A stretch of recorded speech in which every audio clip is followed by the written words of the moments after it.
کہانی سٹارٹ ہوتی ہے تو اس میں 3 لوگ انکلوڈ ہوتے ہیں۔ کہانی کا مین کیریکٹر ایڈم، اس کی وائف کلیئر اور اس کا ایک چھوٹا بچہ فن۔ ہمیں پتہ چلتا ہے تو یہ لوگ کچھ عرصہ پہلے ہی آئرش نامی گاؤں میں رہنے آتے ہیں۔ یہ گھر جنگل کے بالکل بیچ میں ہوتا ہے اور ان کے آس پاس کوئی گھر بھی نہیں ہوتا۔ ان کا یہاں پر آنے کی وجہ یہ تھی کہ ایڈم کا پروفیشن بائیولوجسٹ تھا اور وہ یہاں پر ریسرچ وغیرہ کرتا رہتا تھا۔ وہ ایکسپیریمنٹ کرتا تھا جنگل میں موجود درختوں پر، جو مردہ ہوں یا زندہ ہوں یا پھر جو بہت ہی بری حالت میں ہوں۔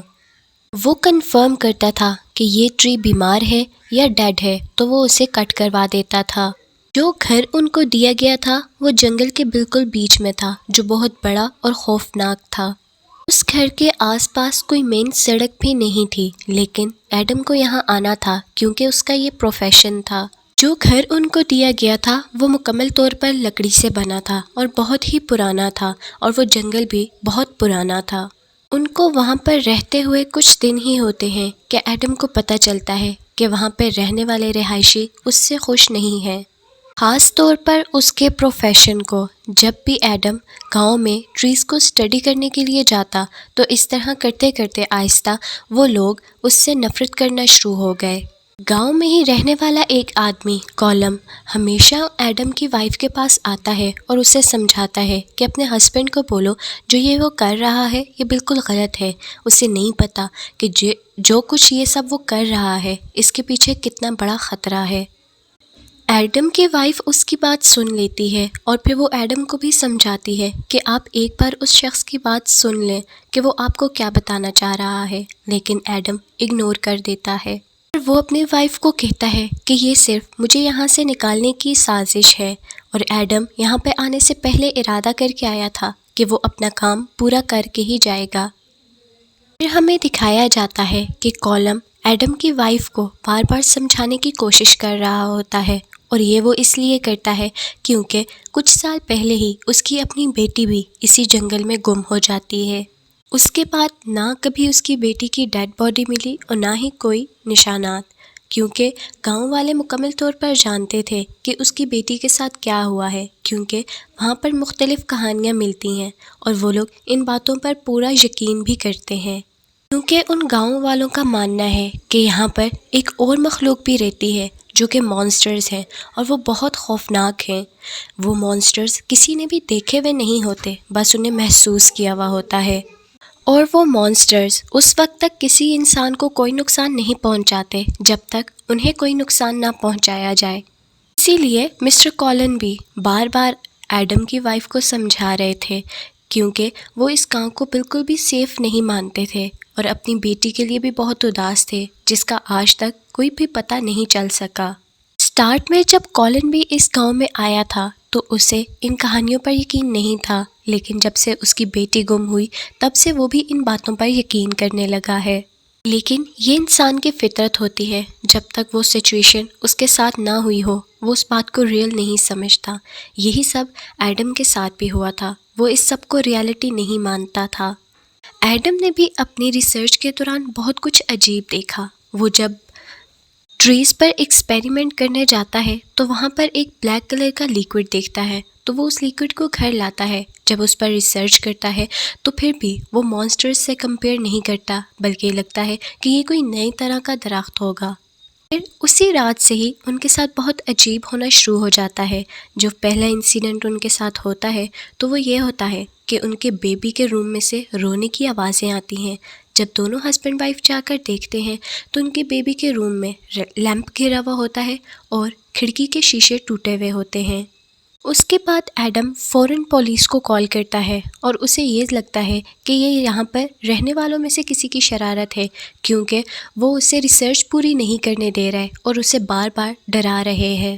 لیکن وہ پولیس والا ایڈم کو بہت عجیب بات بتاتا ہے۔ وہ اسے بتاتا ہے کہ یہ کسی انسان کا نہیں، کسی برڈ کا کیا ہوا کام ہے، اور وہ پولیس مین بھی ایڈم کو سمجھاتا ہے کہ یہ بہت ویئرڈ جنگل ہے، اسے یہاں سے چلے جانا چاہیے۔ اس پر ایڈم پھر یقین نہیں کرتا اور کلیئر بہت زیادہ ڈر جاتی ہے۔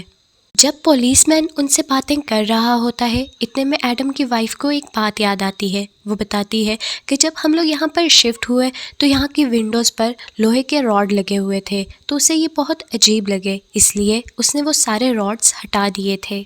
پھر ایڈم اپنی وائف کو بھی سمجھاتا ہے کہ ایسا کچھ بھی نہیں ہے. نیکسٹ سین میں ہمیں دکھایا جاتا ہے کہ ایڈم اپنے بیبی کو ساتھ لے کر مارکیٹ جاتا ہے، اور وہاں پر جاتے ہوئے وہ لوگوں کا رویہ دیکھتا ہے تو اسے سمجھ آتی ہے کہ یہاں پر کوئی بھی اسے بالکل بھی پسند نہیں کرتا.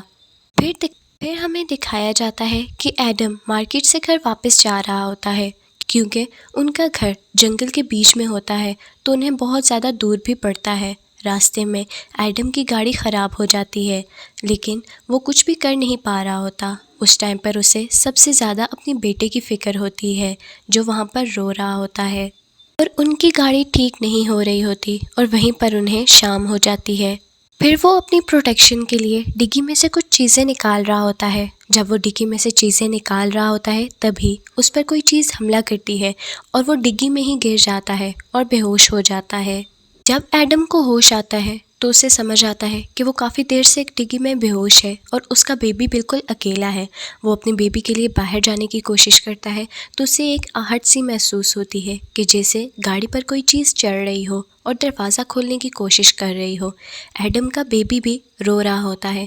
وہ اپنے بیبی کے لیے بہت کوشش کرتا ہے کہ ڈگی سے باہر آ سکے، لیکن وہ ایسا نہیں کر پاتا. اس کے بعد وہ اپنی گاڑی کی پچھلی والی سیٹ کو پھاڑتا ہے اور وہاں سے اپنے بیبی کو اپنے پاس لے لیتا ہے. اس کے بعد وہ جیسے تیسے بھی کر کے گھر واپس آتا ہے اور وہ بہت زیادہ ڈس ہارٹ ہوتا ہے، کیونکہ اب اسے بھی ان کہانیوں پر یقین ہونے لگا تھا اپنے لائیو انسیڈنٹ کے بعد. گھر آ کر ایڈم پولیس کو فون کرتا ہے اور اپنی گن لیتا ہے، اور سارا ماجرا دیکھتے ہوئے ایڈم کی وائف کلیئر بہت زیادہ ڈر جاتی ہے. اس کے بعد دکھاتے ہیں کہ گھر میں لائٹ چلی جاتی ہے اور وہ دونوں بہت ڈر جاتے ہیں کیونکہ انہیں اپنے پاس کسی کے ہونے کا احساس ہوتا ہے.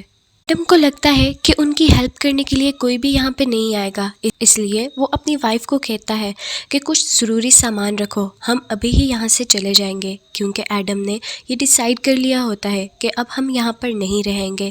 پھر وہ اپنی بیوی کو لے کر وہاں سے جا رہا ہوتا ہے تو اسے لگتا ہے کہ جیسے ان کے ارد گرد مانسٹر ہی مانسٹرز ہیں، لیکن اسے وہ نظر نہیں آ رہے ہوتے.